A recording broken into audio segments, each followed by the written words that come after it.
Hello. I think it's important for me to say at the top that I'm not secretly Sam Smith. Plot twist, I know. I'm just another like big-faced queer, okay? And I am queer.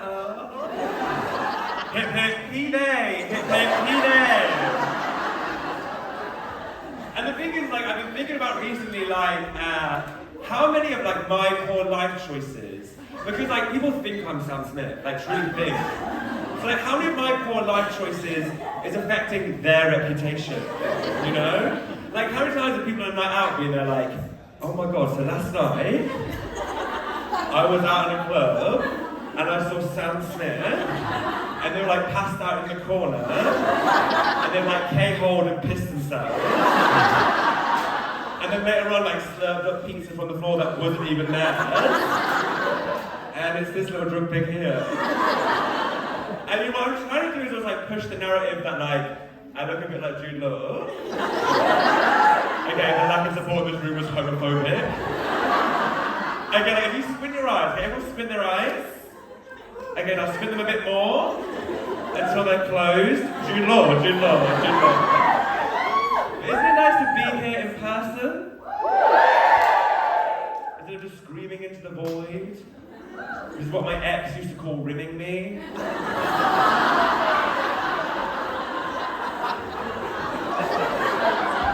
Just a bit of tongue-in-cheek humour, don't mind you. So recently, I decided that like I need to get a new therapist. So I've got like a new therapist, and basically what happened was, I was like lying down and my cat was like sat on my chest and I was stroking him, and then like a bit of drool like fell from his mouth into my mouth. And the first thought that I had was, okay, daddy. I was like, I need to get therapy. I was like, I need to have sex. Like, truly, oh my god.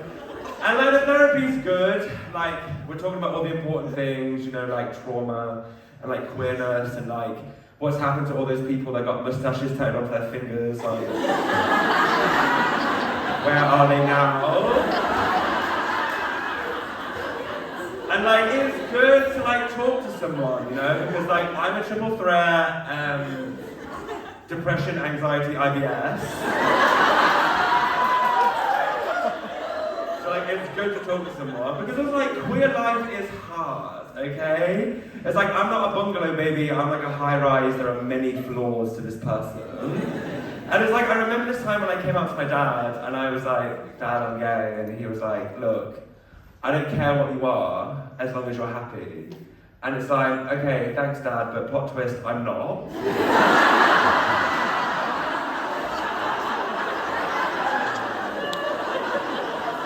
And like, I don't know that many queer people who are just happy, do you know what I mean? Unless they're like in rom-coms, then they're happy. Like in like my best friend's wedding. Like, and then you know it's a lie, because I can tell you right now that if you invite me to your straight wedding, it's not an environment that I feel happiest in, you know? Watching all these blokes like ceremonially sing to like Sweet Caroline in their like polyester grey suits and necks. That's not my like space, you know what I mean? Watching like the father of the bride like sing New York, New York, like fucking Frank Sinatra. Just after we had a conversation at the bar where he talks in detail about his prostate exam because he thinks that's the common ground we have, that finger being put in his ass. And my dad just wants me to be happy, you know? And it's like, ironically, like, I guess the word gay used to mean happy, which is why I call myself a bummer. But the thing that I'm finding hard about therapy at the moment is that my therapist is fit, and he's also gay. So like, I feel like I'm in a fucking porno, you know what I mean? Like I'm sat there like, you know, like this is a porn scene, we're about to fuck at any moment. And I don't know if you've ever like been speaking about like your like past traumas while like trying to eye fuck somebody. I mean, a lot of you in this room are there like, yeah, let's go on a first date.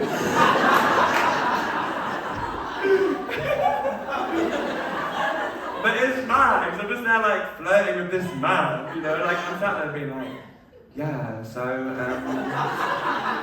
I guess when my dad left me, it gave me like really bad like PTS.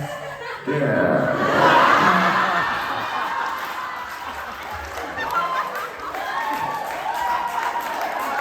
And then it's like he just whacked out his big throbbing cock and I suck it.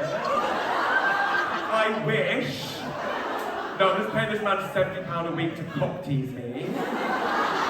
It turns out my new kink is therapy, who knew? And like, I think the thing is like, we have those thoughts because of like porn. You know, like, we're trying to find those porn moments, you know? Because like porn has affected how we look at the world. Like in my head, I'm there like, yeah, I would love to have like 10 guys with 12-inch cocks come round and fuck me, but in reality, no I don't. And then it's awkward because they're already round. And then there's like fetishes. You know when like you think you like a fetish until you try it? Like you're in bed like choke me, and then they do and you're like, oh, excuse me sir, that's actually very uncomfortable.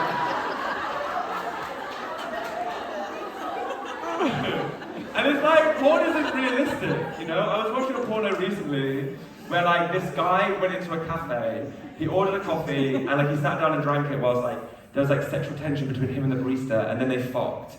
And like I watched it and I was like, okay, sorry, but the one thing I'm not doing when I've drank a coffee is putting a dick in my ass.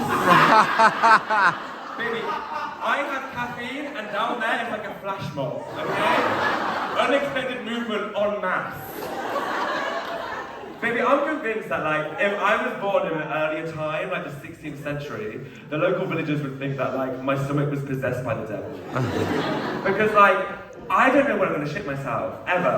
Like, I can shit myself anytime. Anytime. The only time that I know I'm gonna shit myself is when I've just stepped out of the shower, every time. Every time. Tell me that's not the devil. Tell me that's not the devil.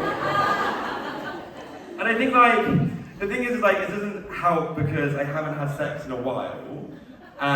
You know that scene in Aladdin? Where like, the monkey grabs the diamond and the cave falls in on itself. That's my arsehole right now.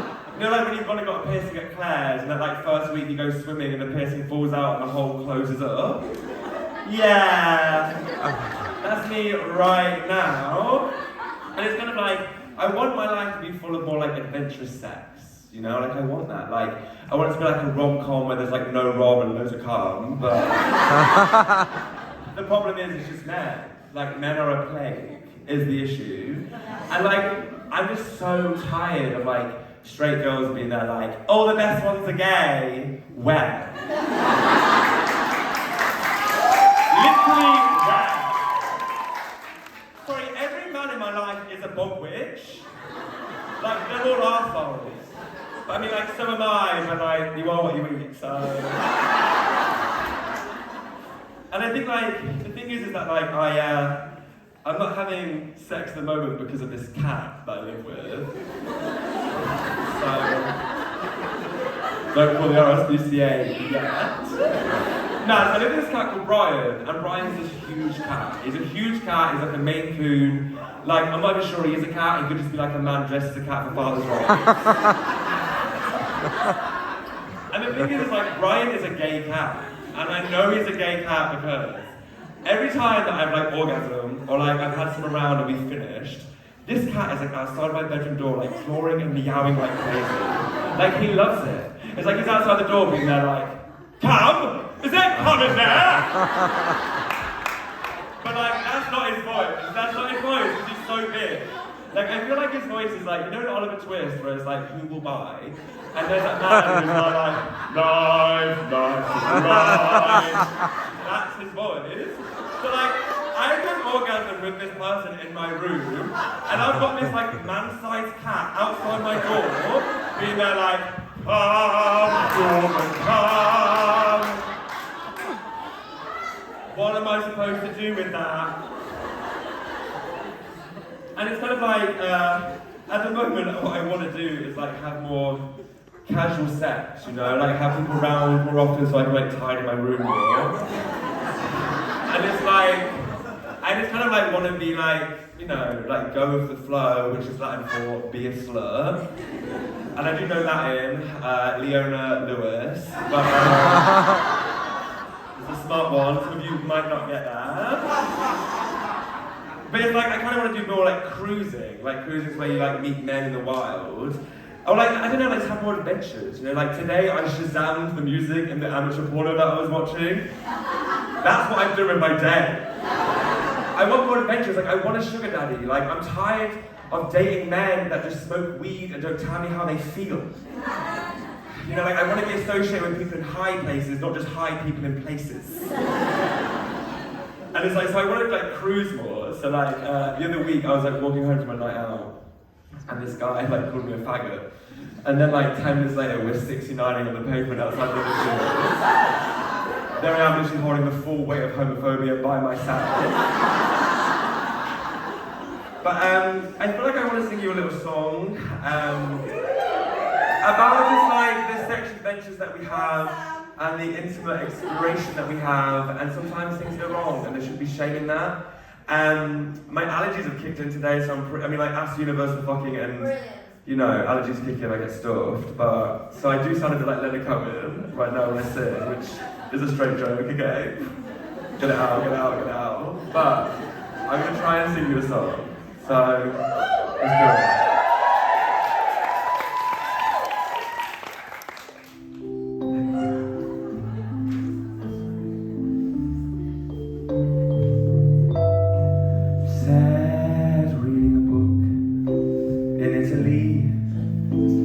A rugged sailor came up to me. A wild whirlwind romance that ensued, until one fateful night I moved straight onto his bed. Am I to feel ashamed? No, baby, I couldn't give a shit.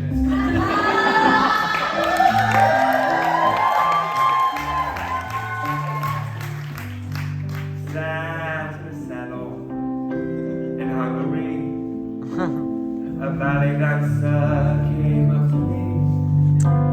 He was handsome, funny and clever, till we lost his butler forever.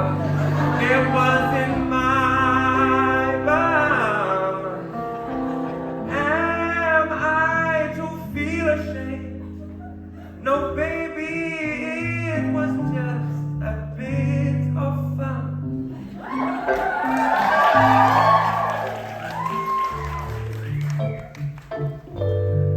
Sat in a sauna in Germany. A father of 3 came up to me. He was stable, mature, my rock, until I vomited all over his cock. I just eaten pasta. Am I to feel ashamed? No, baby, the room was filled with laughter and parmesan. Sat in a queer bar in Hackney. A busted drag queen came up to me. Under some delusion, she was twinkie. In the sack, she was quite kinky. I killed her hamster. But I won't tell you how. To be honest, the whole thing is quite a blur.